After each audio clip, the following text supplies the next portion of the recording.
too.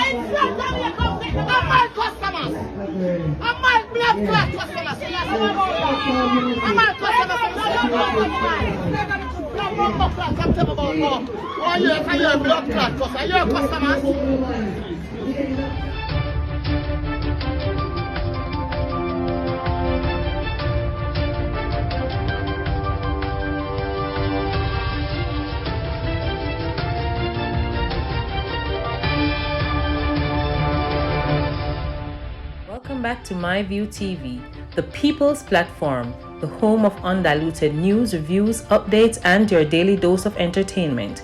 Don't forget to hit the notification bell, leave us a comment, like, share, and subscribe. I don't bring nobody forward in here to cheer for me. Everything what you see up my natural talent. Man, me tell you something. You see, when you know what to please the audience with, it's simple, me. Well, my people, hope everybody doing okay, hope everybody doing alright. When you haven't developed your trust in yourself or the universe, you become impatient. When you believe your request will manifest, timing becomes irrelevant. Have faith it will happen and focus on the beauty, grace in the process. Don't block what you are building with doubts. Believe in your blessing. It will happen on the right time. Can't say me never talk to Uno. Me I talk to Uno. But anyway, now people, here wagwan pa wagwan. One only passing thing. Murder here, murder there, murder everywhere. Them come out and say 1,481 murder. But people, let me tell you this. Some of the people them who no feel like say a bother them gang cross, shallow grave them in, you understand? Some of them get cremated to come remember say, once you have the right money, you not even have to have a link. And the money you have to have, and bank get angle for you. Me, I don't know that, but anyway, that is a different story. What you are going to now, cause Sleepy, come out and attack, you understand? He must say, Mark Golden. But he attack nice. He not really say none of that much words still, but that him really say in a layman terms. Cause Mark Golden make you know, say, watch out, man, you need to go to the court, yes? You need to take this SOE's foolishness to the court. Cause Andrew move like one done. Andrew just keep one meeting with him and decide say, yo, him not keep no more meeting with him, but well and there. If you sit down around the table, yes, as a comedian, if you sit down around the table with another idiot, yes, he said the idiot, that makes sense. What you gonna do? Yeah, still sit down with them. Anyway, you're gonna make you wagwan, then the lean mouth one, I'll come with one bag of nonsense. Remember good. If you know want to listen, or do have to listen. It is of fundamental constitutional importance and needs to be resolved once and for all. This Prime Minister really needs to be taught to live within the rule of law. These two recent states of emergency in December are therefore clearly an attempt to circumvent the limits that the Constitution intended to place on the Prime Minister's powers. Based on the advice we have received, I believe that it is likely that the court would declare this recent practice to be unconstitutional. I look forward to resuming our Vale Royal discussions, which he abandoned after just a single meeting last February. I really hope he's serious about this, and it isn't just more political posturing. Those discussions cannot be limited to the issue of states of emergency because the parties have divergent understandings as to what is permissible under the Constitution when it comes to using states of emergency.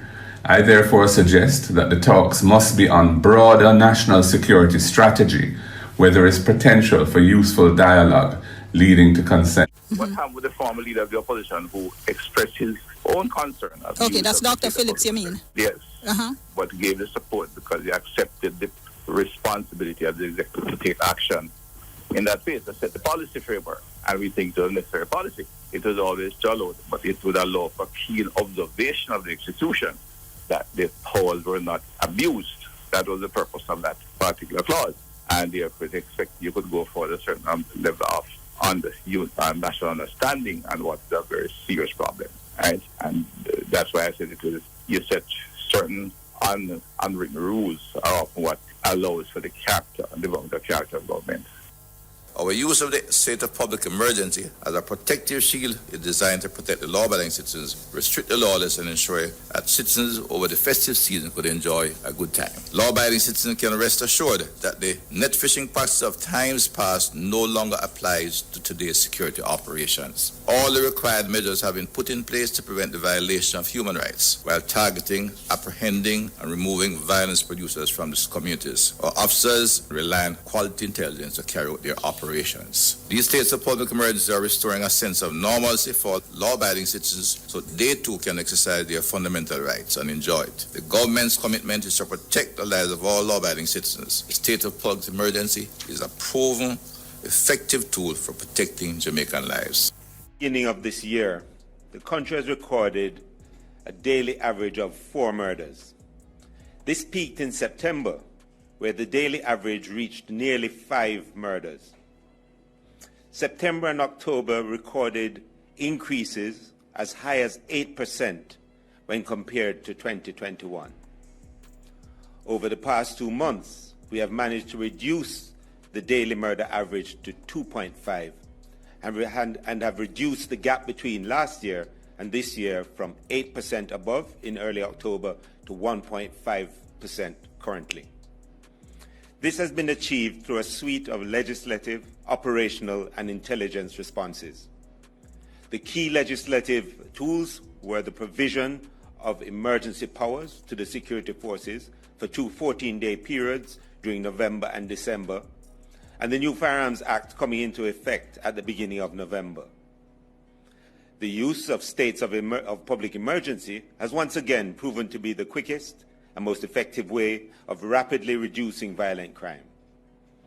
During the first period of the SOEs declared in November, murders were reduced by as high as 64% and increased by as much as 171% during the 7-day period when the emergency powers were removed. When the powers were reinstituted, the first 7-day period once again recorded declines as high as 55% in the divisions where the SOEs were declared and continued to trend downwards.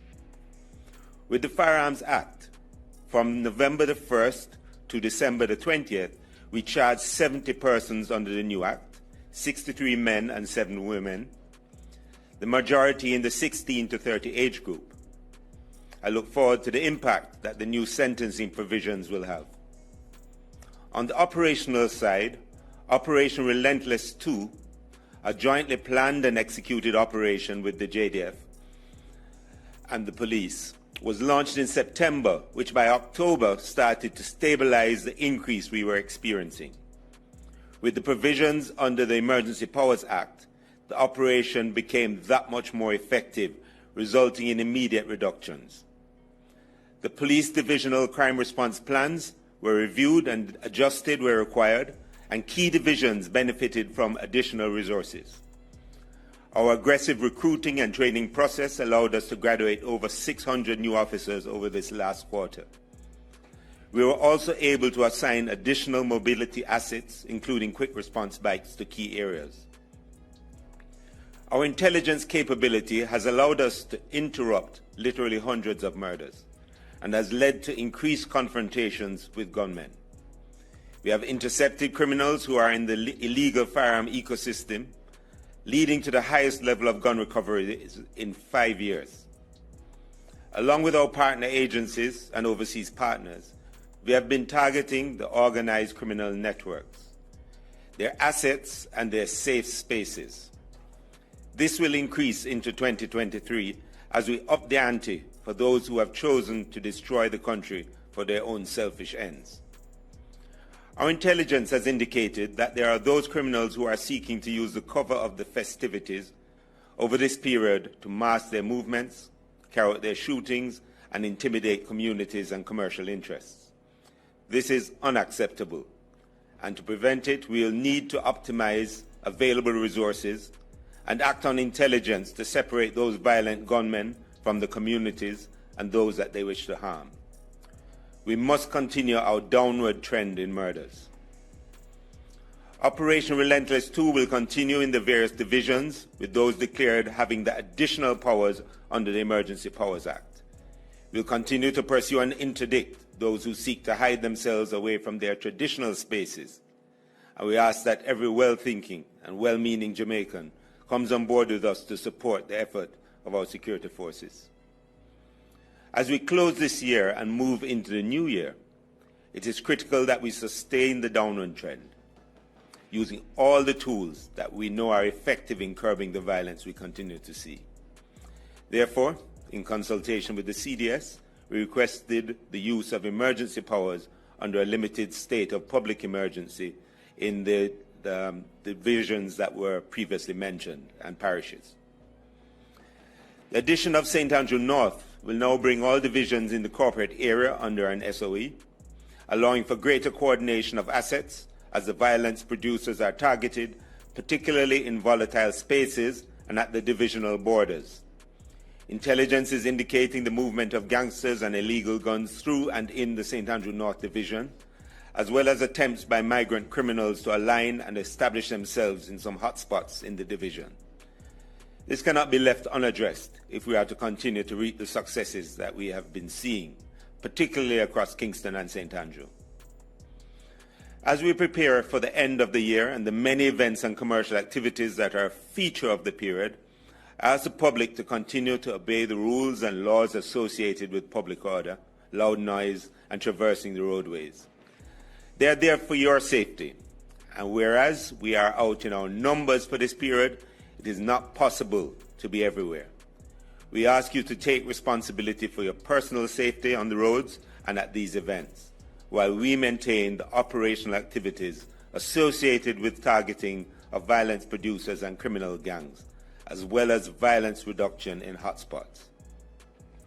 We'll continue to forge ahead relentlessly against gangs and gunmen. We'll continue to reduce opportunities for guns to be trafficked and used to kill people, as we seize illegal guns and prosecute under the new Firearms Act. To get the results we have gotten in this last quarter, it has taken significant sacrifice and effort by my police officers, the JDF, and other partners. We have been pushing relentlessly throughout the last quarter of the year, and I'll use this platform to thank all of my members and those members of the JDF and other partners that have supported us for their unwavering commitment to the safety of the people of Jamaica and their steadfastness and persistence under difficult circumstances. I've interacted with many of them during my visits over the last couple of weeks, and their passion to serve has never been more evident. Let me reassure the public that as we disrupt the activities of criminals and gangsters, we will try to minimize disruptions for persons going about their normal and lawful activities, as we collectively respond to the violence in these areas so declared.